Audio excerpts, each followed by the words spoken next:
चलिए शुरू करिए। नमस्कार दोस्तों, आज हम लोग बात करेंगे जो अभी वर्तमान में घटित विवादित है एसएससी के विपक्ष में जो हमारे शिक्षकगण है और छात्रगण है जो जीपीओ पे दिल्ली जीपीओ पे आंदोलन कर रहे हैं, उसके पीछे वजह क्या है, कैसे इसकी शुरुआत हुई, क्या है मांग सरकार से हमारे शिक्षकगण का, इतने भारी मात्रा में शिक्षक वहाँ पे क्यों है, आखिर क्यों गए हैं सरकार, क्या चाहते हैं सरकार से हमारे शिक्षकगण।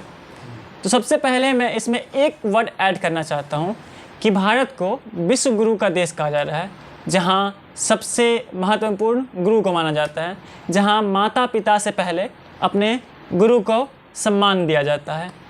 आज उस जगह पे सरकार, पुलिस, एसएससी जितने भी शिक्षकगण हैं उनकी 1% भी सम्मान नहीं कर रही है।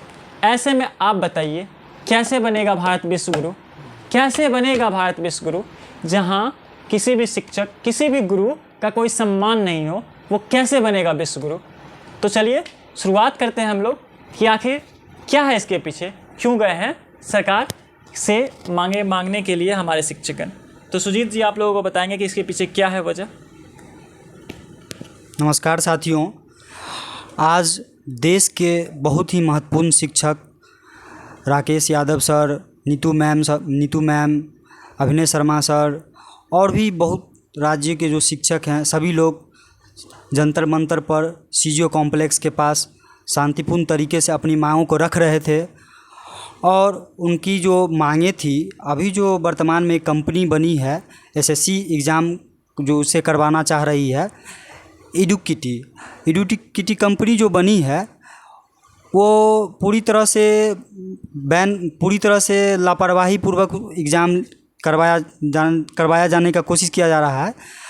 इसमें जो है ना, पहले से जो टीसीएस एग्ज़ाम लेते आ रही थी, टीसीएस का ही फिर से एग्ज़ाम करवाने की सभी शिक्षकों की मांग है कि टीसीएस पुरानी कंपनी है और बहुत ही उनका शानदार प्रदर्शन रहा है पिछले वर्षों में। यही मांगे हैं और भी मांगे हैं, जैसे कि अभी आप देख लीजिए जिस तरह से एसएससी में कैलेंडर जारी की जाती है, एग्ज़ाम सेंटर जो है 200 किलोमीटर के अंदर में एग्ज़ाम सेंटर रहे, इसकी मांगे हैं। ठीक उसी तरह रेलवे में भी इसकी मांगे, जो बिहार के भी बहुत शिक्षक आज रेलवे के जो रेलवे गुरु एसके झा सर जो भी सर पहुँचे हुए थे, उनका मांग था कि रेलवे कैलेंडर जारी करे, एग्ज़ाम सेंटर जो है सो 200 किलोमीटर के अंदर में दे। ये सारी मांगे सभी शिक्षकों का था और जिस तरह से शिक्षकों पर बर्बरतापूर्ण तरीके से डिटेन किया गया वो पूरी तरह से निंदनीय है। और फिर भी शिक्षक अभी भी आज 11:30 बज रहा है, अभी भी वो लोग प्रदर्शन लगातार कर रहे हैं कि इस तरह का जो भी व्यवस्था है उसको सुधारा जाए, क्योंकि इस तरह से नहीं चलेगा, ये पूरी तरह से लापरवाही पूर्वक किया गया है। मैं इस विषय में आप लोगों के बीच संक्षिप्त में बताना चाहता हूँ कि इसकी शुरुआत कैसे हुई थी, ये महाआंदोलन कैसे बना है। तो आज से ये तो कई सालों से चल रहा है, जहाँ सरकार एग्ज़ाम ले लेती है, रिजल्ट नहीं देती है। जहाँ सरकार को 50,000 वैकेंसी देनी थी, वहाँ सरकार 20,000 वैकेंसी देती है। जहाँ सरकार हर एक साल स्टेट पीसीएस में पेपर लीक हो जाता है। ये विवाद तो हमेशा से चलती आती है और ये चलती आती रहेगी। लेकिन अभी वर्तमान में जो हुआ है वो एसएससी से है। एसएससी पहले टीसीएस लेती थी एसएससी की एग्ज़ाम, ये कोई नई कंपनी एडुकिटी आई है जहाँ से एग्ज़ाम ले रही है, जिससे विवादित और ज़्यादा बढ़ गया है। अभी फेज़ 13 का एग्ज़ाम चल रहा था, उसमें एग्ज़ाम के बीच सडनली कंप्यूटर ऑफ हो जाता है, किसी का माउस नहीं चल पाता है, वहाँ कोई और लोग भर जाते हैं, जो भी निरीक्षण कार्यकर्ता होते हैं वो नहीं है, कोई और आता है वहाँ का वीडियो बना लेता है। अब सरकार से हमारी मांगे है कि आखिर ऐसा क्यों होता है, आखिर दूसरा वहाँ पे वीडियो बनाया कैसे। आप अगर सिस्टम को नहीं सुधार सकते हैं, अगर आप सिस्टम नहीं रिस्पॉन्सिबल ले सकते हैं, तो आप क्यों लेते हैं ये टेंडर। आप वैसे इंसान को क्यों देते हैं टेंडर जो उसकी पूर्ति ना कर पाए। ये हज़ारों लाखों करोड़ों छात्रों का भविष्य का बात है, वो उसके कई पुश्ते, एक छात्र से एक पूरा गांव संभल सकता है, एक पूरा राज्य संभल सकता है, एक पूरा देश संभल सकता है। वही एक छात्र एक दिन प्रधानमंत्री भी बन सकता है, वही एक छात्र आईएएस भी बनता है, कलेक्टर भी बनता है और एक सचिव भी रहता है। तो इसके पीछे वजह मैं बताता हूँ। एसएससी का एग्ज़ाम हुआ था पटना के माँ कालिका आयोन डिजिटल में, जहाँ 11 बजे के बीच में सारे स्टूडेंट बाहर निकल गए, वहाँ कंप्यूटर सडनली बंद हो गया।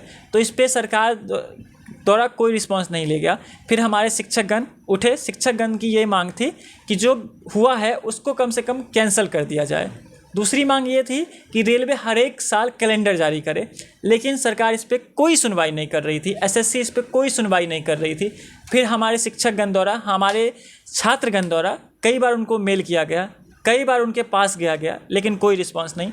फाइनली परसों 29 जुलाई को एसएससी की तरफ से एक मेल आता है जिसमें वो कहते हैं कि आप लोग 31 जुलाई को हमारे कैंपस में आइए, हम लोग आपसे बात करेंगे इस विचार पे। फिर सारे शिक्षकगण अपना मीटिंग बैठाते हैं, बिहार से हो गए, यूपी से हो गए, दिल्ली से हो गए, मुंबई से हो गए, जहाँ भी जो पढ़ाते थे सारे शिक्षकगण मीटिंग के और वहाँ गए जिनसे सक्षम थे। हमें लगता है कि सारे जो रेलवे पढ़ाते थे वो भी गए हैं, जो बिहार पुलिस पढ़ाते या यूपी पुलिस पढ़ाते थे वो भी गए हैं, और एसएससी वाले तो गए ही गए हैं। हमारे महान शिक्षक थे Rakesh Yadav sir, Aditya Ranjan sir, Neetu ma'am, Himanshi ma'am, Naveen sir, Ankit Bhatia, ऐसे कई शिक्षक हैं जिनका नाम नहीं ले सकता, लेकिन सारे शिक्षक गए थे। ये लोग सुबह 8 बजे पहुँचे वहाँ। फिर इन्होंने अपनी बातें रखने की कोशिश की, लेकिन इन लोगों को अंदर नहीं जाने दिया। फिर सुबह 8 बजे से शाम के लगभग 4 बजे तक इन लोगों को बैठाया गया, लेकिन इनकी कोई रिस्पांस नहीं थी। छात्रों को और शिक्षक को देख भीड़ बढ़ती गई, और इतना बढ़ गई कि अब वो सोच रहे थे सर एसएससी वाले कि इसको कम कैसे किया जाए। तो उन्होंने एक डिटेन करके बुलाया कि हाँ आइए आप लोग 4-4 लोग 10-10 लोग का ग्रुप आइए, सरकार आपसे बात करेगी, एसएससी आपसे बात करेगी। ये लोग अंदर गए, इनकी कुछ सवालें थी जो पूछा गया, जो मैं आप लोगों को बताता हूँ, जो डायरेक्टली सर हम लोगों को बताए हैं, तो वो मैं आप लोगों को बताता हूँ क्या थे सवाल। इन लोगों का एक सवाल था कि आप जब नोटिस में दिए थे कि प्रीवियस ईयर क्वेश्चन नहीं आएगा, तो प्रीवियस ईयर क्वेश्चन कैसे आया? तो उनका जवाब सुनिएगा ज़रा। वो क्या समझते हैं, वो मीटिंग तो समझ में नहीं कर रहे थे, वो लोग समझ रहे थे कि ये एक मस्ती मजाक कर रहे हैं, हम लोग जैसे 4 दोस्त मिलके मस्ती मजाक करते हैं वैसे ही वो लोग मस्ती मजाक। तो उनका रिप्लाई आया कि छात्रों को सरप्राइज़ मिलेगा, कि उन लोग लगेगा कि 2024 वाला तो क्वेश्चन पूछेंगे नहीं, हम लोग वही पूछ देंगे, तो उससे सरप्राइज हो जाएगा। अरे भाई इससे होगा क्या, इससे क्या होगा? दूसरा क्वेश्चन था उनका कि आप गलत क्वेश्चन क्यों पूछ रहे हैं? तो वो कहते हैं मैं नहीं पूछता हूँ, एआई पूछता है। मतलब उनका दिमाग कहाँ है भाई? तुम एसएससी के उतने उच्च पद पे हो तो तुम खुद क्यों क्वेश्चन नहीं बना सकते? एआई के भरोसे तुम अभी से क्यों बैठे हो? तीसरी बात कि उनका क्वेश्चन आया था कि आप लोग जानबूझ के क्वेश्चन गलत बनाते हैं ताकि आरटीआई फॉलो जब हम लोग फाइल करते हैं तो 100 रुपये ले, ताकि आप लोगों की पॉकेट में 100 रुपया जाए। तो फिर उनका रिप्लाई आता है कि ये मेरे पॉकेट में नहीं जाता है, ये सरकार के पॉकेट में जाता है, सरकार उससे रोड बनाती है जिस पे आप चलते हैं। ये कैसा जवाब है, आप ही लोग बताइए। कोई आपसे पूछेगा कि आप फल नहीं देते हैं तो ये आप बोलिएगा कि अति फल गाछी का दोष है। अरे आप जो सेवा कीजिएगा तब ना फल देगा वो, तब ना आम देगा वो। आप में कोशिश ही नहीं कीजिएगा तो कहाँ से कोई पेड़ फल देगा? तो आपकी जिम्मेदारी है।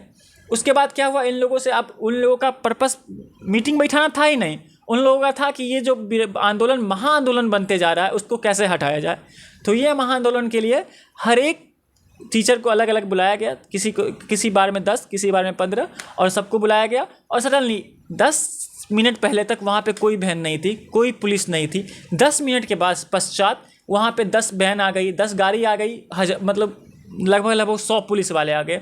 और हमारे शिक्षकगण हमको सिखाए हैं, सबको सिखाया है कि हमारे संविधान में किसी भी महिला को पुलिस वाला टच नहीं कर सकता है। लेकिन यहाँ पे हमारी नीतू मैम थी, हमारी हिमांशु मैम थी, सबको बाल पकड़ पकड़ के ना बैन में बिठाया गया है और सबको अलग अलग जगह डाला गया है। ये कहाँ का न्याय है? ये कैसा न्याय है? ये सिर्फ मैं एसएससी नहीं, सरकार से ये पूछना चाहता हूँ कि ये कहाँ है? आप कहाँ हैं इस समय? इतने शिक्षकगण गए हैं तो आप कहाँ हैं? आप क्यों नहीं जवाब दे रहे हैं इसके पीछे? दूसरी बात कि इन लोगों को आप ये था कि महाआंदोलन कैसे रोका जाए, तो सारे 10 शिक्षक को ऐसे डिटेन किया गया। किसी को हरियाणा की तरफ, किसी को दिल्ली पूर्व की तरफ, किसी को जीपीओ की तरफ, तो किसी को कहीं, मतलब हर एक को अलग अलग जगह पे दे दिया गया ताकि वो देश के अलग अलग कोने पे रहे, वो सडनली महाआंदोलन का रूप नहीं ले सके। मैं बस इतना कहना चाहूँगा, अगर एसएससी के पास इतना दिमाग है ही तब वो एआई से क्यों वीडियो बना रहा है? तब एआई से वीडियो क्यों बनवा रहा है? जब आपके पास इतना दिमाग है, आप सारे टीचर को अलग अलग कोने में भिजवा सकते हैं, तो आप तो क्वेश्चन भी बनवा सकते हैं। तो काहे एआई के भरोसे बैठे हुए?